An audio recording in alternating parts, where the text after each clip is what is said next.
dalawang board member sa unang distrito at isa sa second district nag-file ng kanilang COC as a board member o board member at isa namang dating representative ng third o fourth district naghain din. Ang detalye niya na ibabahagi sa atin ni Arya Lea. Arya Lea, pasok. Magandang tanghali po sa ating mga tagapakinig dito sa radyo natin Gimba at lalong-lalo na po sa mga nakabang sa ating Facebook Live streaming ngayong araw. Nakapaghain na rin ng kanilang Certificate of Candidacy sina Talavera Councilors Ray Villanueva at si Belinda Baby Palillo para bukal ng Distrito 1 kahapon Oktubre 3. Kasunod naman ito si Bukal Bindo Daiseco mula naman sa pangalawang distrito ng lalawigan ng Nueva Ecija. Naghain na rin ng kanyang kandidatura para sa naturang posisyon si dating Representative Maricel Natividad Laganyo ng ika-4 na distrito. Sa kanyang paghain ng Certificate of Candidacy ay kasama nito ang kanyang asawa na si Mayor Alan Laganyo ng San Leonardo, Nueva Ecija. Sa kabuuan hanggang kahapon ay nasa 10 pa lamang na mga tatakbo sa kanilang posisyon ang naitatala sa Office of the Provincial Election Supervisor dito sa lungsod ng Cabanatuan. So pansamantala, ito po ang ating update mula po sa office ng Cabanatuan. Arya Lea para sa Balitang Lokal ng Radyo Nating Gimba 105.3 FM. Tuloy-tuloy sa pagbabalita at serbisyo. Sama-sama tayo, Pilipino. Maraming salamat, Arya Lea. So, mula noong Lunes, nag-October 1, at ang petsa na natin ngayon ay October 4, ang sinasabi mo, meron pa lamang 10 na nag-file ng meron pa COC. Lamang, ano?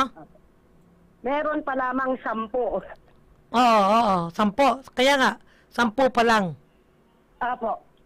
Oo, kasi ilan ba yung inaasahan na magpa-file? Marami-rami yan, kasamang G, kasi wala pang nagpa-file na lalaban kay Gov. Ohi. Yung kabilang partido. Saka, kung mabubuo yung halimbawa,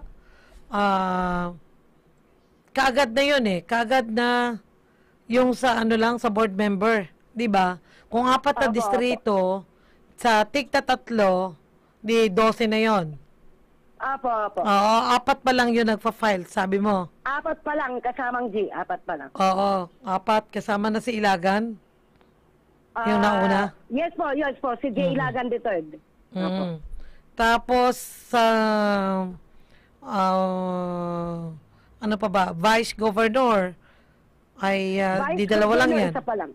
Yes. Nakapag-file na yung yung isa ng Apo. sa board kung tagta-3 bawat wala yung kalaban 12. Apo, wala pa. Pagka tinapatan yon 24, 4 pa lang. Dahil laki pa nung 20 pa yung inaasahan diyan kung may lalaban sa oposisyon. Pero sa administrasyon yan, mga 3 kada distrito yung yung board.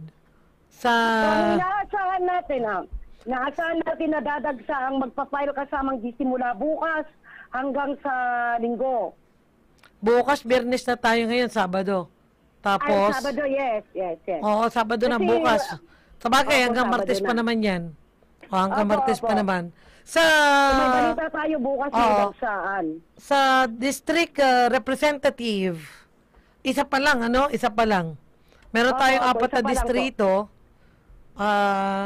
Sa 4 na yon, syempre may mga lumalaban dyan, 8. So, isa pa lang yung naitala, ang nakapag-file ng COC. Kaya, 7 pa. 7 pa. Magkakalaban. Paano kung sa isang distrito, 3 pa yung maglalaban na Sa isang distrito na representative, usually 2 lang. Representative. Oo. Yung tatakbong congressman o congresswoman. Representative ang tawag doon. Hindi, iba yung board member. Sige, ano kaya ang dahilan bakit parang matumal yung mga unang araw. Dati kasi nag-uunan niya sa unang unang mga araw eh. First 2 days o 3 days, ganun. Eh ngayon 4 days Opo. na, matumal pa rin.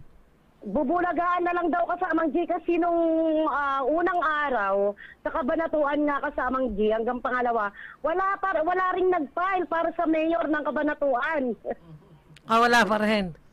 Opo, wala pa. Oo, nag-aabangan kung sino.